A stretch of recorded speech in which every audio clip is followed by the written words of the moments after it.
Preparemos, hermanos, nuestros corazones en esta tarde para recibir su palabra. Yo los voy a invitar a aquellos que tengan sus Biblias, que busquen en Gálatas capítulo 1. Vamos a estar considerando los versículos 6 al 10. Gálatas capítulo 1, versículos 6 al 10. Estamos haciendo una breve pausa, mis hermanos, a la serie que estamos haciendo de Marcos, del Evangelio de Marcos, por una sencilla razón, mis hermanos. Y les voy a hacer una confesión de predicador.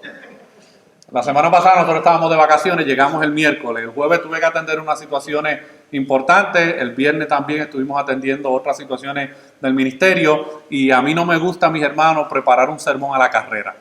Así que como estamos preparándonos expositivamente para seguir la serie que estamos teniendo, siempre un predicador, mis hermanos, debe tener un plan B.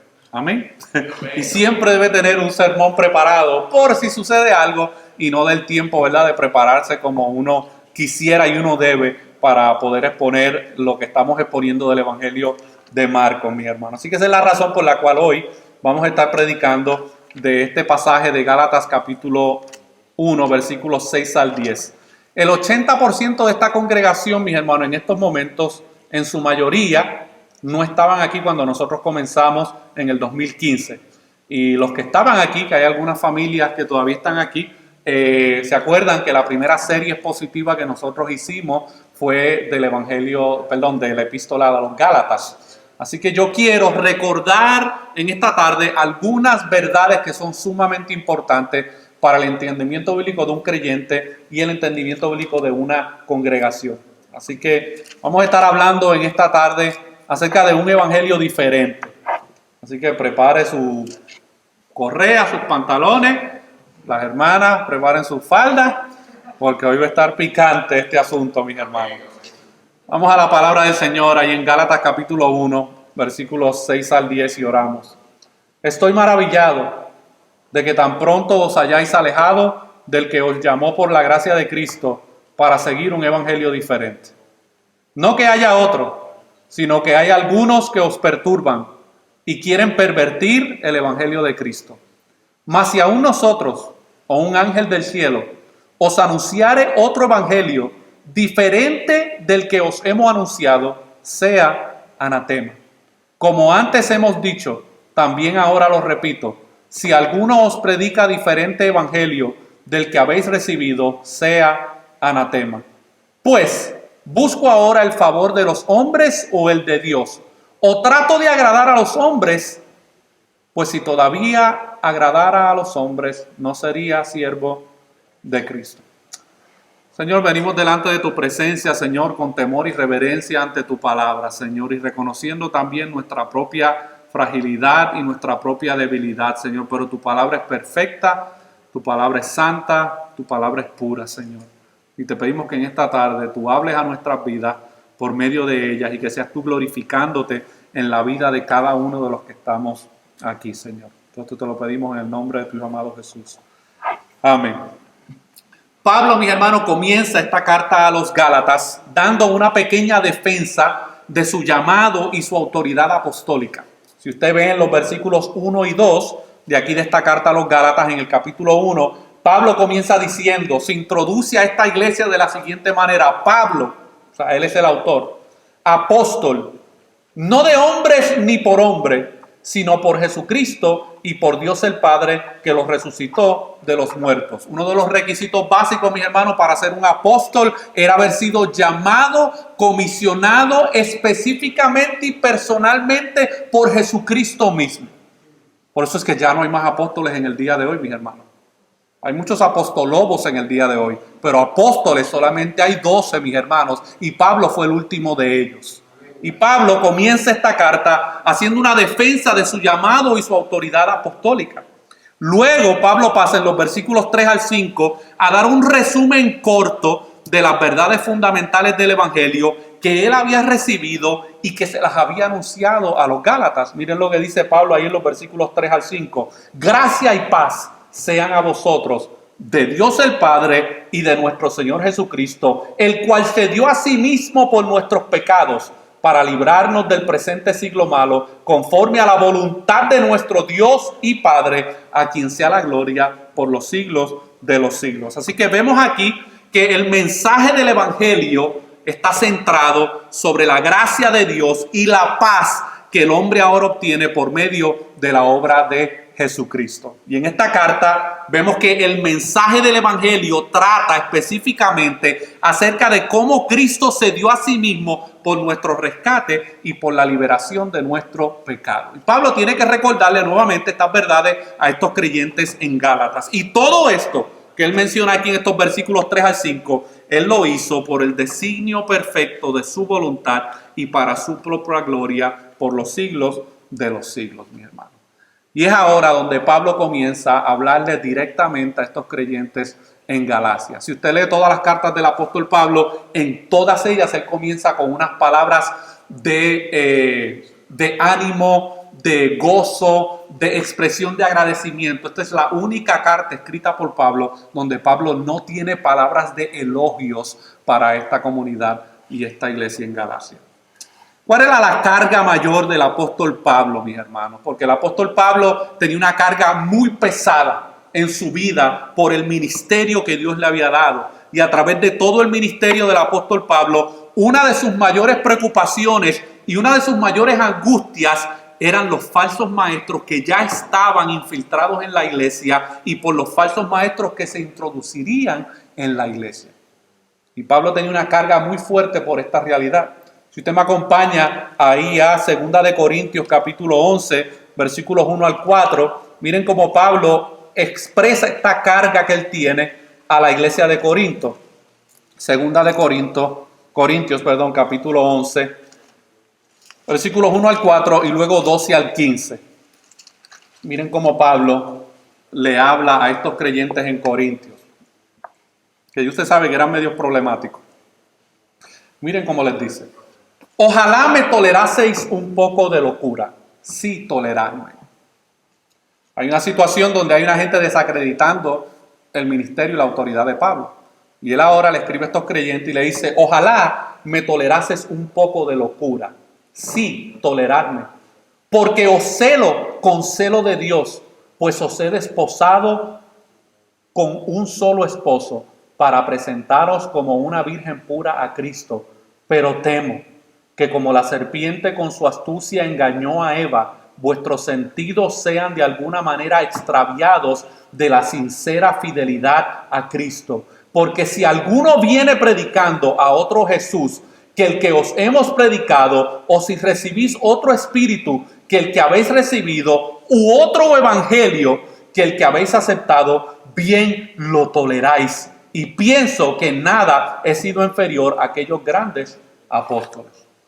¿Qué pasa? Que en esta iglesia de Corintio se habían levantado, lo mismo que sucede hoy en día, mis hermanos, se habían levantado unos falsos apóstoles que se hacían llamar representantes de Cristo, mensajeros de Cristo, y estaban poniendo en duda y desacreditando el ministerio el ministerio de Pablo en esta iglesia en Corintio. Y Pablo les tiene que escribir, decirle: ustedes me dan a mí por loco, pues aguántenme un poquito más la locura. Y déjenme explicarles que nosotros le predicamos a ustedes el evangelio correcto, el evangelio bíblico. Y ustedes ahora, mis hermanos, dice Pablo, temo que sean engañados y que se dejen llevar y engatusar por otros que se hacen llamar también apóstoles de Jesucristo, pero que predican otro evangelio, predican otro mensaje. Mírenlo como lo dicen los versículos 12 al 15, mis hermanos. Mas lo que hago, lo haré aún para quitar la ocasión a aquellos que la desean, a fin de que en aquello en que se glorían sean hallados semejantes a nosotros. Porque estos son falsos apóstoles, obreros fraudulentos, que se disfrazan como apóstoles de Cristo. Y no es maravilla, porque el mismo Satanás se disfraza como ángel de luz. Así que no es extraño si también sus ministros se disfrazan como ministros de justicia, cuyo fin será conforme a sus obras, mis hermanos. Miren, los falsos maestros en la iglesia no vienen ya con el disfraz de lobo puesto. Porque es como el cuento del Caperucita Roja, ¿verdad? Caperucita Roja, ¿qué tuvo que hacer el lobo? ¿Vestirse de qué? De la abuelita, ¿verdad? Para poder engañar a Caperucita Roja. Lo mismo sucede con los falsos ministros, con los falsos apóstoles, hermanos. Se disfrazan de obreros de piedad, se disfrazan de una espiritualidad falsa para poder engañar con otro evangelio distinto.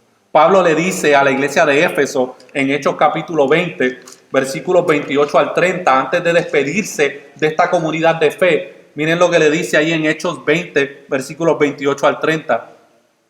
Dice, por tanto, mirad por vosotros y por todo el rebaño en que el Espíritu os ha puesto por obispos. Obispos es pastor, anciano, para apacentar la iglesia del Señor, la cual él ganó por su propia sangre. Y miren la preocupación de Pablo. Porque yo sé que después de mi partida entrarán en medio de vosotros lobos rapaces que no perdonarán al rebaño, y de vosotros mismos se levantarán hombres que hablen cosas perversas para arrastrar tras sí a los discípulos, mis hermanos. Esta es la realidad del contexto bíblico. Esta realidad no ha cambiado en el día de hoy. Ahora vayamos a Gálatas capítulo 1 de nuevo. Porque Pablo en el versículo 6 da unas palabras, mis hermanos, muy preocupantes. Y dice, estoy maravillado de que tan pronto os hayáis alejado del que os llamó por la gracia de Cristo para seguir un evangelio diferente. Pablo, mis hermanos, está desconcertado y maravillado. De hecho, la palabra que él utiliza allí en el griego es taumazo. Y es una expresión fuerte que alude a quedar aturdido. ¿Alguna vez usted ha quedado aturdido? No sé si usted a lo mejor algo le golpeó en la cabeza, o usted tuvo algún accidente de auto, o usted se chocó con una pared, o un sonido muy fuerte entró en sus oídos y usted quedó como aturdido, como que ¿qué está pasando aquí? Como que no logró entender qué está pasando. Así está la mente del apóstol Pablo, mis hermanos, desconcertado y maravillado. Él no podía concebir la idea de que estos creyentes se hubieran alejado tan pronto de Dios, quien los había llamado por la gracia de Cristo. Los Gálatas habían tenido el privilegio de ser enseñados por el más grande maestro de la iglesia después del Señor Jesucristo mismo. Sin embargo, desecharon pronto las verdades de la gracia que habían aprendido de él. Y esta carta es una amonestación a estos creyentes primordialmente, pero también a toda persona que supuestamente ha hecho profesión de fe en Cristo, a que tenga cuidado, que puede correr el peligro de alejarse del verdadero evangelio y de la gracia que ha recibido en Cristo Jesús. Los cristianos de Galacia no solo se habían dejado confundir y debilitar en su confianza para vivir por la gracia divina, sino que ya se habían alejado. O sea, no eran simplemente dudas que tenían, no, es que ellos habían abandonado el evangelio que habían recibido por parte del apóstol Pablo. Y el término griego, mis hermanos, que se traduce aquí por alejado, es metaitemi. Y este término se empleaba con referencia a la deserción militar, que se castigaba con pena de muerte en tiempo de guerra, como todavía se practica en la actualidad en algunos lugares. Estos cristianos, mis hermanos, cristianos entre comillas, habían desertado la gracia en Cristo, mis hermanos. Habían sido expuestos al evangelio, habían creído en el evangelio, habían perseverado en el evangelio, pero se habían dejado influenciar, mis hermanos, por otros mensajes que parecían ser el evangelio, pero los habían llevado a alejarse del mensaje de la gracia en Jesucristo, mis hermanos. Habían desertado la fe en Jesucristo. John MacArthur, comentando acerca de esto, dice: los falsos maestros eran culpables por su propia corrupción de la verdad de Dios, pero los cristianos en Galacia también eran responsables al dejarse engañar de esa manera y cambiar la gracia divina por el legalismo. Hay un dicho en México, no sé si en sus países también está, que dice: tan culpable es el que mata a la vaca como el que la agarra por las patas. ¿Han escuchado ese refrán, mis hermanos? Bueno, tan culpables eran estos falsos maestros judaizantes que estaban pervirtiendo el evangelio de Jesucristo, como también eran igual de culpables y responsables aquellos que habían abrazado y aceptado ese otro mensaje. Y Pablo continúa diciendo en el final del versículo 6 que los cristianos, mis hermanos, fueron llamados por la gracia de Cristo. Miren cómo dice el versículo 6: estoy maravillado de que tan pronto os hayáis alejado del que os llamó por la gracia de Cristo. Y esto es una verdad fundamental que todo creyente debe entender. Dios nos llamó, no nosotros lo llamamos a Él. Dios nos llamó a nosotros, mis hermanos. Nosotros no lo llamamos a Él, nosotros no queríamos saber nada de Él, estábamos totalmente en contra de Él, corriendo lo más lejos posible de Él y de su voluntad. Y Él, mis hermanos, nos llamó por la gracia en Cristo. Y ese es el orden del Evangelio. Dios nos acepta y después nosotros le seguimos. Todos los demás sistemas religiosos del mundo, mis hermanos, invierten ese orden. En la fe cristiana y en la fe bíblica, Dios nos acepta y luego nosotros le seguimos. En todos los sistemas religiosos del mundo le tenemos que dar algo a Dios y después Él nos acepta. Por eso que la cosmovisión bíblica cristiana, mis hermanos, está en total contradicción y en oposición a cualquier otro sistema religioso. Porque en todos los demás sistemas religiosos tú le tienes que dar algo a ese Dios para que entonces Él te pueda aceptar. Sin embargo, mis hermanos, ¿qué es lo que nosotros vemos en Juan 3:16? Porque de tal manera amó Dios al mundo que Dios es el que da mi mano. Y luego entonces nosotros respondemos. Dice un comentarista acerca de esta carta a los Gálatas. Escuche bien, mis hermanos, porque ya mismo se va a poner esto interesante. Si tú agregas cualquier cosa a Cristo como un requisito para ser aceptado por Dios, si comienzas a decir, para ser salvo necesito la gracia de Cristo más otra cosa, cancelas completamente el orden del Evangelio, lo invalidas y lo anulas. Es por esto que en el versículo 6, Pablo dice que los falsos maestros, mis hermanos, están produciendo un evangelio diferente, un evangelio que no es en lo absoluto el evangelio. ¿Qué dice el versículo 7? No que haya otro, sino que hay algunos que os perturban y quieren pervertir el evangelio de Cristo. Miren, mis hermanos, cambiar el evangelio un poquito es perderlo de una forma tan completa que la nueva enseñanza no tiene el derecho de ser llamada evangelio. Amén. Cambiar el evangelio un poquito, mis hermanos, 1 milímetro, 1 centímetro de lo que realmente es cambiar por completo la enseñanza y no merece y no tiene el derecho de ser llamada evangelio, mis hermanos. Ahora, yo quiero darle ejemplos concretos, ¿ok? Porque a lo mejor usted lee esto y usted no está a lo mejor como que muy familiarizado, bueno, ¿y cómo se ve esto? ¿Cómo se escucha esto? Como que se me hace difícil ver y entender. Pero yo quiero mostrarle un corto video, mis hermanos, de una judaizante moderna en el día de hoy, básicamente enseñando que la obra de Cristo necesita algo más para que los creyentes puedan ser salvos. Así que, como dijo Pablo en 2 de Corintios, mi hermano, toleradme un poco la locura, ¿ok? Toleradme un poco. Dice esta pastora, ¿y qué pasa con la iglesia que no se cubre la cabeza con el velo? No nos casamos con el novio, estamos mal. Entonces hay otra pregunta que tiene que ver también con esto, que está pidiendo un texto bíblico que apoye esta pregunta. No. El velo no tiene que ver con el matrimonio con Cristo. Si me ayuda, ¿quién tiene el borrador? Ario, bórrame ahí. Vamos a basarnos en el sistema. ¿Quién es maestra aquí? ¿Hay alguien aquí que sea maestra en el área secular o maestro? Todavía, Meme, ¿tú qué estudias? ¿Todavía se evalúa hasta 100 puntos? ¿Todavía se evalúa 100? Ok. ¿Cuántos puntos usted necesita para aprobar?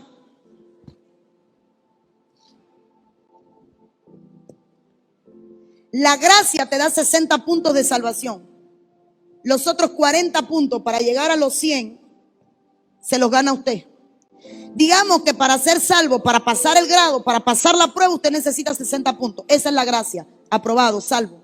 Los otros 40 te da una posición en Dios.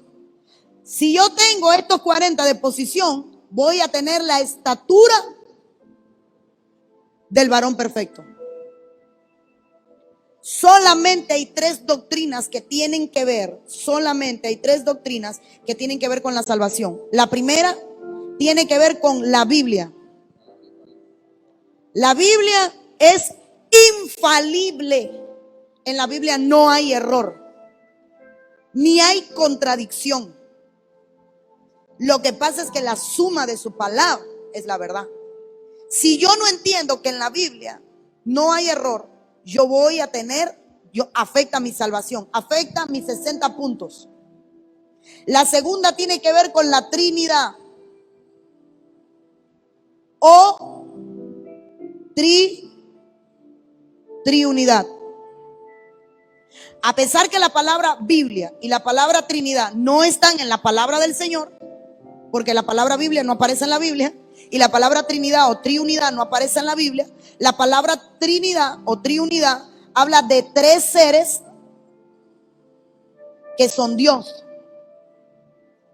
Aquí lo explicamos hace tiempo. Padre, Hijo y Espíritu Santo. Los tres son Dios, los tres tienen los mismos atributos, los tres tienen el mismo poder, pero en orden de jerarquía, el Padre es mayor. Ya. En orden de gobierno. Y cada uno tiene una función diferente, pero los tres son dos. Y la tercera doctrina, ¿cuál es?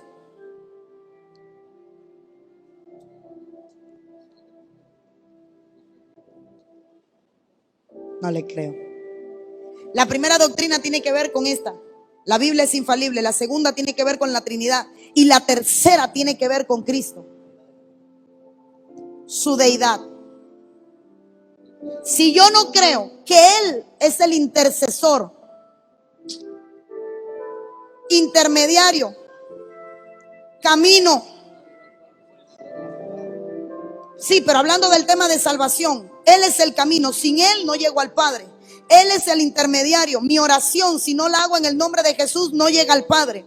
Si Él no es el intercesor, el que clama al Señor por nosotros, esto sí me afecta a mi salvación. Ahora, en estos 40 puntos está el velo. Sí, los bautismos, la Santa Cena, pero me refiero por la pregunta, estoy por la pregunta. ¿Qué representa? Si fuera solo que iglesia que no, hay iglesias que en un año no dan una sola Santa Cena. Y cuando la dan, se la quitan a la mitad de la iglesia. Estas tres doctrinas, sí, es esto, la posición. Todo aquel que no fuera nacido del agua y del Espíritu no entrará en el reino. Los 60 puntos me hacen salvo, pero no me dan la estatura perfecta. Estos 40 me los gano yo. Y una de esas cosas es la sujeción, la autoridad, la cobertura, la paternidad, la obediencia, la santidad. Y ahí también entra el velo. Para ser parte del reino. Exacto. Es como todo. Tú en una escuela sacas 60 y pasaste el grado. Pero estos 40 son los que te ponen en un escalafón. Lo que te va a otorgar a ti qué lugar te vas a ganar, qué carrera vas a tener, a qué aspiras. Entonces, mi nota alta, mis 100 puntos es la estatura perfecta. Si yo llego a las 100, hay que ver cuál es la recompensa del que tuvo estatura perfecta. Conozco, mis hermanos, esta predicadora, no sé exactamente, ¿verdad?, quién es o qué es lo que cree. 98% de lo que ella está afirmando ahí es verdad. 98%, mis hermanos. Todo lo que ella dijo acerca de la Biblia, acerca de la Trinidad, acerca de Cristo, todo eso es verdad. Pero el problema no está, mis hermanos, en el 98% que está diciendo que es verdad. El problema está en el 2% de veneno que está enseñando, mis hermanos, donde la salvación depende de una parte de Dios y una parte del ser humano, mis hermanos. Ahí es donde está el veneno. Esta era la misma problemática que Pablo estaba enfrentando en la iglesia en Galacia. Los judaizantes, mis hermanos, ellos también plagaron la iglesia en sus comienzos y afirmaban ser cristianos. Y gran parte de su doctrina era una doctrina ortodoxa. De seguro reconocieron a Jesús como el Mesías prometido y hasta reconocieron el valor de su muerte y su sacrificio en la cruz. De otra manera, nunca habrían captado la atención de la iglesia y de los creyentes en Galacia. Los falsos maestros, mis hermanos, no vienen con un 80% de doctrinas erradas. No, vienen con un 98% de doctrinas bíblicas verdaderas, pero por la falta de discernimiento y de conocimiento, mis hermanos, bíblico en la vida de muchas personas, ese 2% de mentira engaña, mis hermanos, pervierte la fe, la confianza de las personas en el Evangelio de Jesucristo. Estos judaizantes y estos maestros, mi hermano, al igual que en el día de hoy, alegaban creer todas las verdades que otros cristianos ortodoxos creen. Ellos no se propusieron negar abiertamente el evangelio, sino mejorarlo, añadiendo requisitos, ceremonias y normas del antiguo pacto, mis hermanos. Cualquier sistema religioso que te diga, sí, tú puedes ser salvo por medio de Cristo, pero... Ese pero, mis hermanos, ese es ese 2% de veneno. Porque o es Cristo, mis hermanos, o es nada. No es Cristo más algo, es igual a salvación. Es Cristo, es toda la salvación. John MacArthur dijo en su comentario de los Gálatas acerca de esto, y es la realidad en el día de hoy, mis hermanos. los peligros más destructivos para la iglesia nunca han sido el ateísmo, las religiones paganas o las sectas que niegan sin rodeo las escrituras, sino movimientos de aparente influencia cristiana que aceptan un grado tan alto de verdad bíblica que sus doctrinas ajenas a la Biblia parecen insignificantes e inofensivas en comparación. En otras palabras, mucha gente dice, sí, pero 98% de lo que dice es verdad. Sí, pero ese 2% es capaz de pervertir todo el otro 98%, mis hermanos. Porque desacredita la persona y la obra de Cristo en la cruz, mis hermanos. No obstante, lo cierto, mis hermanos, es que una sola gota de veneno en un recipiente grande de agua puede volver letal todo el líquido. Y una sola falsa idea que en cualquier medida reduzca la gracia de Dios envenena todo el sistema de creencia cristiano, mis hermanos. Por eso y bueno, me voy a meter en calentura con esto, pero cuando usted escuche, mis hermanos, predicadores, no importa de qué denominación sea, mis hermanos, usted puede ser bautista, pentecostal, metodista, presbiteriano, luterano, no importa la denominación a la que usted, ¿verdad?, tenga preferencia de asistir. Pero en el momento en que tú escuches, mis hermanos, que la salvación depende de cómo tú te vistes, de qué tú te pones, especialmente en las mujeres, mis hermanos, se le pone mucha presión, que si el maquillaje, que si las prendas, que si la ropa, que si el pelo, que si el tinte. En el momento en que tú empiezas a escuchar, mis hermanos, a un predicador que condiciona la salvación de alguien por la manera en que una persona viva se vista, ya tú estás escuchando, mis hermanos, un judaizante moderno del siglo XXI. ¿Ok? Ahora, yo no estoy diciendo que no debe haber modestia y prudencia, ¿verdad?, en la manera del cristiano vestir, pero nada de eso, mis hermanos, tiene que ver con la salvación. Nada de eso, mis hermanos, tiene que ver con añadir a la obra de Cristo en la cruz del Calvario. Nosotros somos salvos por gracia solamente basado en los méritos de Cristo, no basado en ningún mérito personal, mis hermanos. Pablo continuó diciendo en Gálatas capítulo 1, versículos 8 al 9, mis hermanos. Miren la sentencia grande que Pablo da aquí. Mas si aún nosotros o un ángel del cielo os anunciare otro evangelio diferente del que os hemos anunciado, sea anatema. ¿Usted sabe qué significa la palabra anatema? Maldito. Como antes hemos dicho, también ahora lo repito, si alguno os predica diferente evangelio del que habéis recibido, sea anatema. Y hay un teólogo del siglo XXI que lanza una pregunta que debe ser contestada por todos los creyentes en toda época. Y nosotros nos debemos hacer esta pregunta en esta tarde. ¿Es nuestro evangelio el verdadero evangelio? ¿Usted está seguro 100% que usted está creyendo en el evangelio verdadero? ¿Tú estás 100% seguro que tu fe está puesta en el evangelio verdadero de Jesucristo solamente por la gracia de Dios? ¿O tú todavía internamente dices, bueno, yo agradezco la obra de Cristo en la cruz, pero yo voy a hacer mis cositas por aquí, a ver si yo me puedo ganar un poquito más del favor de Dios haciendo esta disciplina espiritual, o haciendo esto otro por acá, o ayudando al prójimo, o haciendo algún tipo de limosna, o haciendo algún tipo de bien comunitario? Porque a lo mejor haciendo estas cosas yo a lo mejor puedo ganarme más el agrado de Dios para mi salvación. Así que yo voy a confiar en Cristo, pero por si acaso. Ese es el plan B, mis hermanos, que muchas veces hay en el corazón y en la mente de muchas personas. Y Pablo establece de una manera clara que el evangelio verdadero es aquel que encuentra su autoridad y su fundamento en las Escrituras. Pablo no se pone a sí mismo como la fuente de autoridad suprema. Miren cómo dice el versículo 8, mis hermanos. Mas si aún nosotros, Pablo está diciendo, nadie está por encima del evangelio. Ni yo como apóstol de Jesucristo estoy por encima del evangelio que hemos recibido. Al contrario, Pablo hace una declaración de maldición sobre él y sobre cualquier otra persona o experiencia angelical que se atreva a predicar un evangelio distinto al que ellos habían predicado y que los gálatas habían recibido. Esto no ha cambiado, mis hermanos. Hoy todo el mundo tiene experiencias angelicales. Un ángel se me reveló, me dijo tal cosa. Y por eso que te dijo no tiene nada que ver con el evangelio o contradice el evangelio. Ay, pero fue una experiencia angelical. A mí se me pararon todos los pelos en la casa cuando yo tuve esa experiencia. Sí, pero te predicó y te enseñó otra cosa que no tiene nada que ver con el evangelio de Jesucristo o contradice lo que él ya ha revelado en las Escrituras. Pablo está reconociendo que su autoridad como apóstol viene del evangelio y no al revés, mis hermanos. La autoridad que Pablo tenía en el evangelio, mis hermanos, venía del evangelio, no es al revés. No es que él como apóstol ahora le da validez al evangelio. No, el evangelio le da validez a su ministerio apostólico.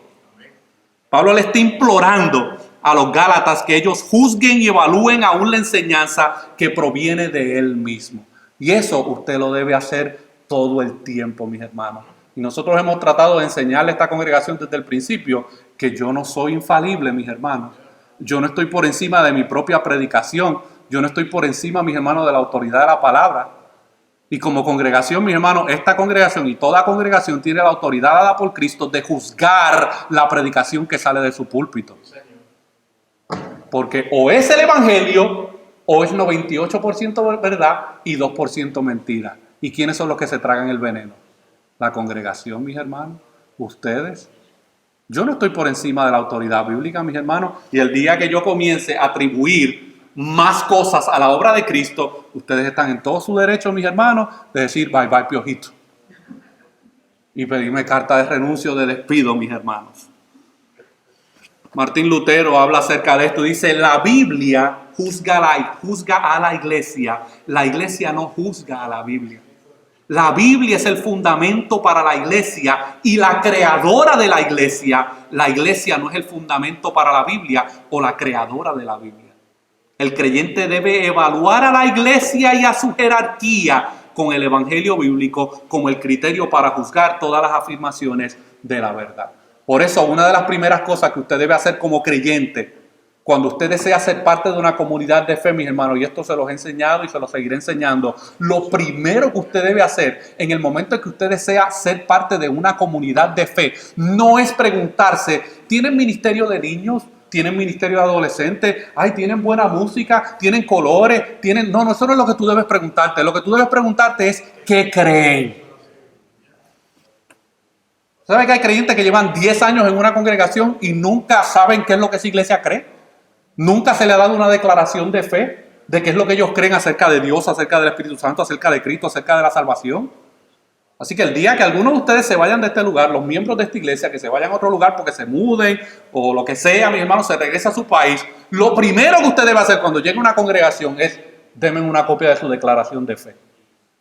Y si te ponen mucho pero y te ponen mucho estorbo, sigue, que más al lado vive gente, mis hermanos, como dicen por ahí.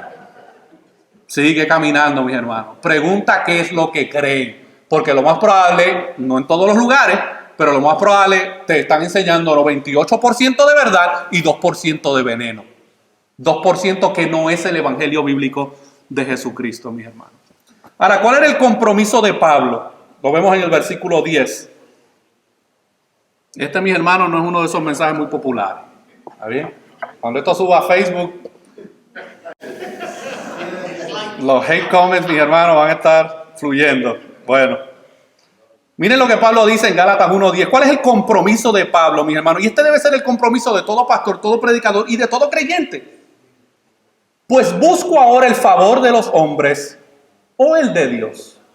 O trato de agradar a los hombres. Pues si todavía agradara a los hombres, no sería siervo de Jesucristo.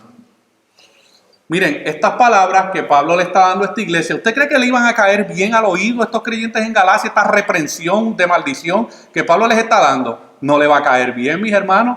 Pero Pablo le dice: yo no tengo un compromiso ni con ustedes, ni con ningún hombre, ni con los falsos maestros que los están pervirtiendo. Yo tengo un compromiso con Dios.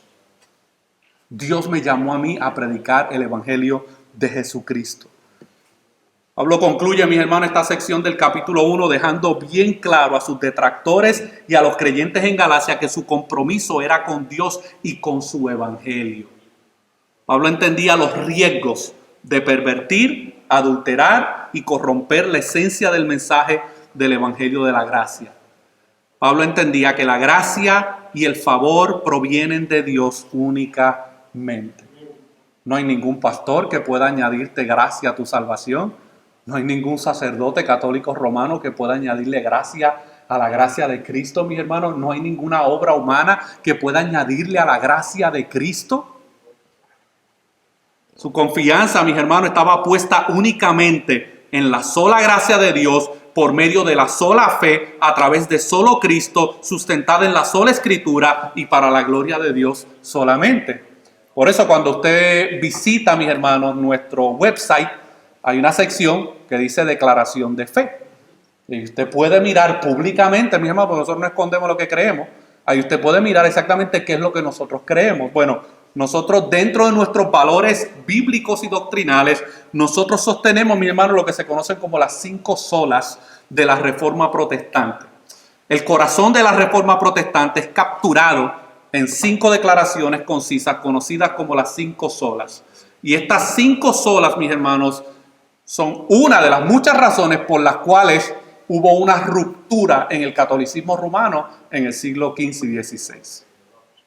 Porque el catolicismo romano, mis hermanos, enseñaba a Cristo, más la tradición, más el magisterio. No era Cristo solamente, mis hermanos. Era Cristo, más las penitencias, más todas estas otras cosas que tenías que hacer. Aquellos de ustedes que a lo mejor pertenecieron, ¿verdad?, a la religión tradicional de nuestros países, mis hermanos, saben que no es Cristo solamente. Es Cristo más esto. Cristo no es el único intercesor. Hay más intercesores, hay más intermediarios. Y la razón, mis hermanos, por la cual hubo una ruptura en el siglo XV y XVI fue por estos principios que se desarrollaron como las 5 solas de la Reforma Protestante. Yo se las quiero repasar brevemente para aquellos que a lo mejor ya la han escuchado o a lo mejor aquellos que nunca la han escuchado. Pero las palabras solas en el latín significan solamente o únicamente en. Y estas 5 solas se mantienen como un credo doctrinal o declaración de fe, capturando la creencia fundamental de la fe reformada. Y estas son las 5 solas, mis hermanos. Sola Escritura. ¿Qué significa eso? Finalmente, la autoridad de la iglesia está en las Escrituras únicamente, no en la tradición de la iglesia ni sus líderes eclesiásticos. La autoridad, mis hermanos, del creyente y de la iglesia está sustentada únicamente en la palabra de Dios. No hay más autoridad sobre la palabra de Dios. Sola gracia. El favor inmerecido de Dios es dado por gracia únicamente como un regalo para los culpables, no como una recompensa a los justos. Esa es la gracia salvadora, mis hermanos, que no nos merecíamos la misericordia de Dios y sin embargo Él nos las ha dado por gracia. Eso es lo que es gracia, es un don inmerecido de Dios, mis hermanos. Solo Cristo, la salvación fue alcanzada por Cristo únicamente a través de su muerte sustituta en la cruz del Calvario. Sola fe. La salvación es aplicada al hombre únicamente por fe, aparte de cualquier mérito humano o de cualquier obra humana. No hay nada que nosotros podamos hacer, mi hermano, para añadir a la salvación que hemos recibido en Cristo Jesús por medio de la fe. Y por último, mis hermanos, solo a Dios la gloria. Todas las operaciones de Dios en la salvación del hombre son únicamente para la gloria de su propio nombre. Mire, mis hermanos, Dios te ha salvado y me ha salvado y ha salvado a tantas personas en los últimos 2000 años. No es para la gloria de nuestro nombre, es para la gloria de su nombre. Es Él el que se lleva la gloria en la salvación de nuestras vidas. Por eso es que cualquier perversión al Evangelio de Jesucristo intenta robarle la gloria a Dios. 98% de verdad y 2% de mentira, mis hermanos, es un intento descarado de robarle la gloria a Dios en la salvación. Más específicamente, las doctrinas de la gracia nos proveen una declaración concisa de las obras salvíficas de Dios. Ahora, ¿en qué forma nosotros hoy podemos perder el Evangelio? ¿En qué forma hoy se pervierte el Evangelio? ¿En qué formas hoy se trata de corromper el Evangelio? Y miren, mis hermanos, hay contextos donde lo hacen por ignorancia, ¿ok? Yo no voy a tampoco a decir aquí una afirmación absoluta de que lo hacen con toda la intención del mundo, no. Hay gente que no han sido discipulados bien, hay gente que no han sido enseñados bien, hay gente que no ha recibido una formación bíblica y teológica sana y saludable y por ende muchas veces repiten lo que han aprendido de otros. Pero ¿en qué formas hoy podemos perder el Evangelio? En algunos lugares, mis hermanos, se enseña implícita o explícitamente que somos salvos por medio de nuestra entrega a Cristo. Hasta ahí está bien, ¿verdad? Más las creencias correctas y el comportamiento adecuado. O sea que tú puedes creer en Cristo y puedes entregar tu vida a Cristo para salvación, pero también necesitas tener todas estas creencias correctas y necesitas tener todo este comportamiento adecuado. Eso, mis hermanos, es una forma de perder el evangelio. Ahora, no estoy diciendo que no debemos tener creencias bíblicas correctas y no estoy diciendo que no debemos tener un comportamiento adecuado como cristianos. Lo que estoy diciendo es que ninguna de esas dos cosas son las que nos hacen salvos. Lo que nos hace salvos, mis hermanos, y nos otorga gracia es solamente la obra de Cristo en la cruz. Sus méritos, no los nuestros. En otros lugares se enseña que realmente no importa lo que creas, siempre y cuando seas una persona amorosa y buena. Ese es el evangelio hippie. El Jesus Love. Peace and Love. No importa lo que creas. ¿Qué importa si tú crees que es Cristo 60% y tú 40%? No importa. Lo que importa es que seas una persona amorosa y buena. Pero ¿qué dice la palabra de Dios en Romanos capítulo 3, mi hermano? Que no hay ni uno bueno, no hay ni uno justo, no hay ni uno que busque a Dios. El tercer ejemplo se encuentra en otros lugares que son extremadamente intolerantes de las pequeñas diferencias en el vestir u otras costumbres, mis hermanos. Estos son lugares donde lamentablemente todo el énfasis de lo que se predica, se enseña, es acerca de la vestimenta, mis hermanos. Y yo vengo de ese contexto. Mis hermanos, y aprendí muchas cosas buenas, y Dios hizo muchas cosas en mi vida, mis hermanos, pero yo vengo de ese contexto donde la salvación dependía de cómo yo me vestía. Y eso, mis hermanos, es una perversión del evangelio. Condicionar la salvación de alguien porque se pone zapatos o tenis, porque usa pantalón de salir o jean, o porque se pinta el pelo o no se lo pinta, o porque usa algún tipo de prenda o no. Por ejemplo, yo venía de una iglesia donde la barba era pecado. Así que yo estoy en pecado ahora mismo, mi hermano, para esa congregación a la cual pertenecí muchos años atrás, la cual amo, pero tenían ideas raras, mis hermanos. Y para ellos, y para el concilio al cual yo pertenecía, mis hermanos, tener barba era pecado. Pero bigote no. Entonces, una vez, mi amado pastor, mi hermano, que ya partió con el Señor, una vez me regañó. Yo estaba en la universidad, salí tarde, no tuve la oportunidad de afeitarme. No estaba así como estaba ahora, Dios libre, porque no me hubiesen dejado ni entrar, mis hermanos. Tenía simplemente los tuquitos de 2 o 3 días de no afeitarme, mis hermanos. Y llegué al servicio, yo era músico, tocaba batería, y el pastor me vio y me dijo, ¿para dónde va? Digo, pues pastor, disculpe, llegué tarde, pero es que vengo de la universidad. Sí, pero ¿y para dónde tú vas? Digo, bueno, pues voy al frente. Y me dice, no, ¿y por qué tú no te afeitaste? Digo, pastor, discúlpeme, no me dio tiempo. Me dice, pues mira a ver qué vas a hacer, porque tú sabes que aquí nosotros no toleramos esas barbas. Entonces yo lo estoy mirando, mi hermano, y él tiene un bigote, pero así de grande, mis hermanos. Entonces yo me estoy diciendo en mi mente de 17 años, yo no le quise faltar el respeto a mi hermano, ni quise contradecirlo públicamente, pero en mi mente estoy pensando, pero ven acá, los pelos que le salen aquí no son los mismos que le salen acá. Y si Dios le dio los pelos de aquí, no le dio los de acá. Esa fue mi conclusión a los 17 años, mi hermano, pero yo no sabía. Pero ellos condicionan, mis hermanos, la salvación y la espiritualidad de alguien basado en una barba. Yo digo, pues no sé qué Biblia están leyendo, mis hermanos, porque todos los personajes bíblicos, en su mayoría, mis hermanos, tenían barba. Jesucristo, mis hermanos, tenía barba, mis hermanos. No sé qué van a hacer, se van a trepar en la cruz y lo van a afeitar antes de que Él expire, mis hermanos. Parece ridículo, mis hermanos, pero es así. Alrededor nuestro hay muchas comunidades de fe, mis hermanos, que condicionan la espiritualidad de alguien y la salvación de alguien basado en cómo se ve o cómo se viste o qué se pone o qué no se pone. Me voy a ganar la enemistad de muchos, mis hermanos, pero ni modo. Añádanse a la lista. Esto pasa, mis hermanos, porque no conocen el evangelio en muchos casos o han abandonado el evangelio bíblico, y hacer esto es abandonar a Cristo de forma personal, mis hermanos. Hay muchos que lo hacen por ignorancia, no saben otra cosa, ahí crecieron, ahí se desarrollaron, pero hay otros, mis hermanos, que han tenido el conocimiento bíblico verdadero, como pasó en esta iglesia de los Gálatas, y ellos decidieron abandonar a Cristo. Un evangelio diferente no es el evangelio. Un evangelio diferente, mis hermanos, trae condenación. Porque esto no se trata, mis hermanos, de simplemente una diferencia doctrinal o una preferencia en el culto. Hay gente, mis hermanos, que dice, no, yo no voy a las iglesias bautistas porque ahí solamente cantan himnos. Eso es una preferencia personal. ¿Tú vas a juzgar una congregación por el estilo de música que canten o que toquen? Pero nunca se sientan a preguntarse, bueno, ¿y qué será lo que creen? ¿Ellos creerán realmente en el Evangelio de Jesucristo por la gracia de Dios, por la fe? No, no, no. Ponen énfasis en preferencias personales, mis hermanos. Y nosotros necesitamos estar claros, mis hermanos, que la salvación de nuestras vidas descansa solamente en la gracia de Jesucristo. Y yo sé que muchos de ustedes también vinieron de contextos legalistas o fueron expuestos de alguna manera u otra a contextos muy legalistas. El legalismo, mis hermanos, es intentar ganarnos el favor de Dios por medio de ciertas buenas obras o ciertas conductas. Ahora, nosotros no estamos a favor del liberalismo, que es vive como te da la gana y como quiera, como profesa fe en Cristo, pues comamos y bebamos que mañana moriremos. No, tampoco no, mis hermanos. Nosotros creemos que el creyente es salvo verdaderamente, pero que vive una vida de santidad y de crecimiento en santidad. Pero nuestra santidad no es lo que nos salva.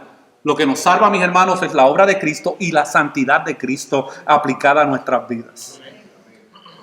El pastor Phil Johnson, mis hermanos, ya para concluir, le hace un llamado a los pastores y a los predicadores. Y yo tomo en serio, mis hermanos, esta verdad bíblica. Dice, si crees que no estás llamado a apedrear a los lobos, no estás llamado a ser pastor, ya que esto es parte de apacentar al rebaño. Y yo no sé qué le pasó a los pastores en esta iglesia de Gálatas, mis hermanos, pero le tuvieron miedo al hombre. Se dejaron intimidar, mis hermanos, por otros supuestos apóstoles y otros supuestos predicadores. Y por ganarse el favor de ellos, mis hermanos, habían echado a un lado el favor de Dios y estaban desprotegiendo a la iglesia. Porque su labor, mis hermanos, ¿sabe cuál era? Tan pronto hubiesen llegado con esa enseñanza de 98% Cristo, más 2% todas estas otras cosas, era para haberle entrado a pedrar, mis hermanos. Yo estoy hablando de pedra física. Estoy hablando, mi hermano, metafóricamente, ¿ok? No quiero que nadie en el video diga el pastor está alentando a que le entren a pedrar a la gente. No. Tenían que haber defendido, mis hermanos, a esa congregación. Y haberle dicho, no, aquí ustedes no van a entrar con ese evangelio. Para afuera se me van con ese mensaje, mis hermanos. Y todos los pastores deben entender que parte de su trabajo de cuidado, mis hermanos, es no solamente hablar de estas verdades, sino proteger a la iglesia de otras influencias, mis hermanos. Por eso tenga cuidado lo que usted escucha. Tenga cuidado a quién usted escucha. Porque yo puedo hacer mi mejor trabajo aquí en la congregación, mis hermanos, pero si usted luego en su casa, mis hermanos, escucha como un buffet todo tipo de enseñanza y todo tipo de predicadores sin juzgar y sin analizar y sin discernir, tenga cuidado, mis hermanos, porque usted puede estar escuchando gente que cree 98% verdad, pero 2% veneno. Y concluyo, mis hermanos, con las palabras de este hermano amado Rafael Porter, que dice lo siguiente acerca del Evangelio. Las buenas nuevas del Evangelio, y escucha bien, porque a lo mejor hay personas aquí que también se encuentran en una condición parecida a la de los Gálatas, creyendo que su salvación es 1% Cristo más 1% lo que yo haga. Y yo quiero dejarte en esta tarde con la definición bíblica de lo que es el Evangelio. Las buenas nuevas del Evangelio consisten en que aunque nunca lleguemos a cumplir perfectamente con las normas de Dios, Él nos ha perdonado y justificado a través de la persona de su Hijo Jesucristo, quien nunca cometió ningún pecado y murió por nosotros. Al confiar en Él como nuestro Salvador personal, tenemos vida eterna ahora y para siempre. Entonces, la salvación no depende de nuestra capacidad de agradar a Dios, sea pasada, presente o futura. Nunca se basa en nosotros, sino en la obra perfecta consumada por Cristo en la cruz. Somos perfectos porque estamos en Cristo. Esa es la verdad del Evangelio, mis hermanos. Nosotros no somos perfectos por nuestras habilidades, por nuestro desempeño espiritual. Sí queremos madurar, sí queremos crecer en el Señor, sí queremos, hermano, madurar espiritualmente. Todas esas cosas son frutos de un verdadero creyente, pero no es eso lo que nos declara justos delante de Dios. Es solamente la obra de Cristo en la cruz, mis hermanos, sus méritos pagados a favor nuestro. Ese es el Evangelio de Jesucristo, mi hermano. Y yo como pastor, mis hermanos, yo no sé cuánto tiempo el Señor me tenga aquí, a lo mejor me tenga aquí 10 años, 20, 30 años, no lo sé, mis hermanos, pero tengo una responsabilidad de hacer claro lo que es el Evangelio.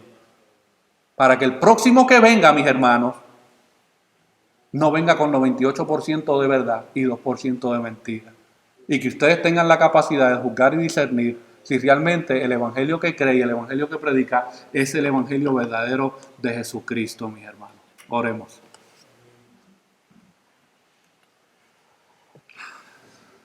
Señor, te damos gracias por tu palabra, Señor. Te damos gracias por tu evangelio. Te damos gracias por la salvación preciosa que hemos recibido en Cristo Jesús.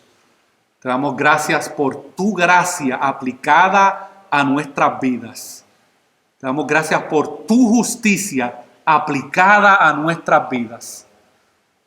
Y te damos gracias por habernos dado vida cuando nos encontrábamos muertos espiritualmente. Y nos diste el don de la fe y el arrepentimiento para poder creer en el evangelio, Señor. Ayúdanos a que no prestemos oídos a otros mensajes que parecen evangelio, pero no son evangelio. Y que tú nos afiances en el evangelio que encontramos en tu palabra, Señor. Tú has revelado de manera clara tu evangelio en tu palabra. Y que podamos ser creyentes asiduos de la lectura y el estudio de tu palabra para conocer realmente el evangelio verdadero y para que nuestra fe esté fundada y cimentada solamente y exclusivamente en el evangelio de Jesucristo y en los méritos de Cristo, Señor.